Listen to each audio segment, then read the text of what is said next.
pursuit, creative or otherwise, it's common to hit a wall. There is a form of practice that can help make you better, but there's a catch. It's not exactly fun. You crazy mother...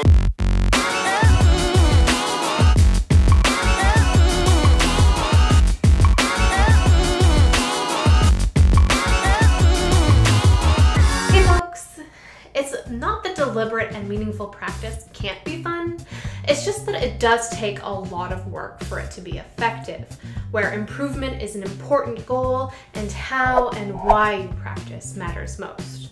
Please share your favorite practice tips in the comments below so we can learn and grow together. You may have heard of the 10,000 hour rule popularized by Malcom Gladwell, where it takes roughly that amount of time to become a master at any sort of art.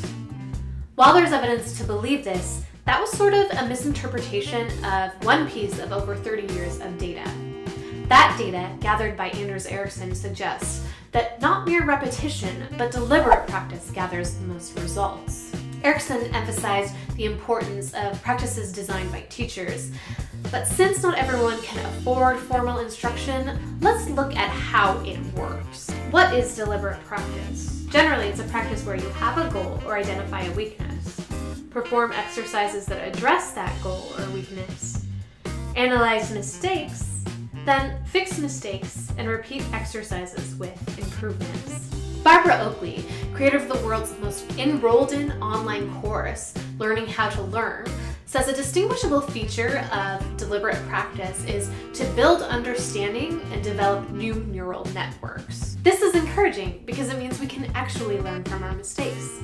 Researchers suggest that even untrained adults can overcome limitations and gain new cognitive skills. Guidelines from Oakley include attention, focus on one thing, recall, revisit content, and practice, which is another form of recall. So how might these exercises look practically? Say you're a writer who struggles with writing compelling dialogue.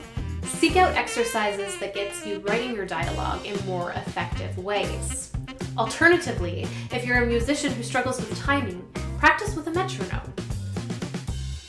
Pitfall 1. It's not fun. Taking something you adore and turning it into a chore is less than appealing. However, the results that you find might outweigh the negatives. I wouldn't call myself a guitarist by any means, but when I first learned to play, all I wanted to do was play what I enjoyed and noodle around, which was great, but I definitely hit a wall. However, when I decided to practice meaningfully, I improved by a lot, and I was even able to play what I enjoyed better. Pitfall 2. Being bad. Don't get discouraged if you feel like what you're doing is awful or you don't see any improvement. Noticing that you're performing poorly is actually one of the most imperative parts of this kind of practice. As Oakley suggests, this will help you identify areas of weakness, develop your understanding, and make your brain stronger. Also, the better you get, the more you're able to see smaller imperfections, even though you're actually improving. And remember, practice is a process. Here are some additional tips. Limit distractions. That way you have greater focus. Schedule practice to keep your recall going, but limit duration to avoid burnout. Get feedback to see your weaknesses. Consider formal instruction. And if you can't, record to see your weaknesses for yourself. Finally, meaning. Find the why. This one is so incredibly important to me because finding an objective and purpose in your practice will make it meaningful.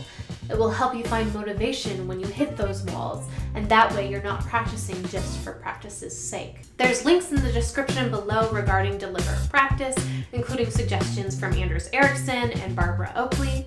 Please share your own favorite practice tips in the comments below so we can share and learn together. My name's Sarah, this is Oscar. If you're interested in more videos about creativity or artistic ideas, just subscribe.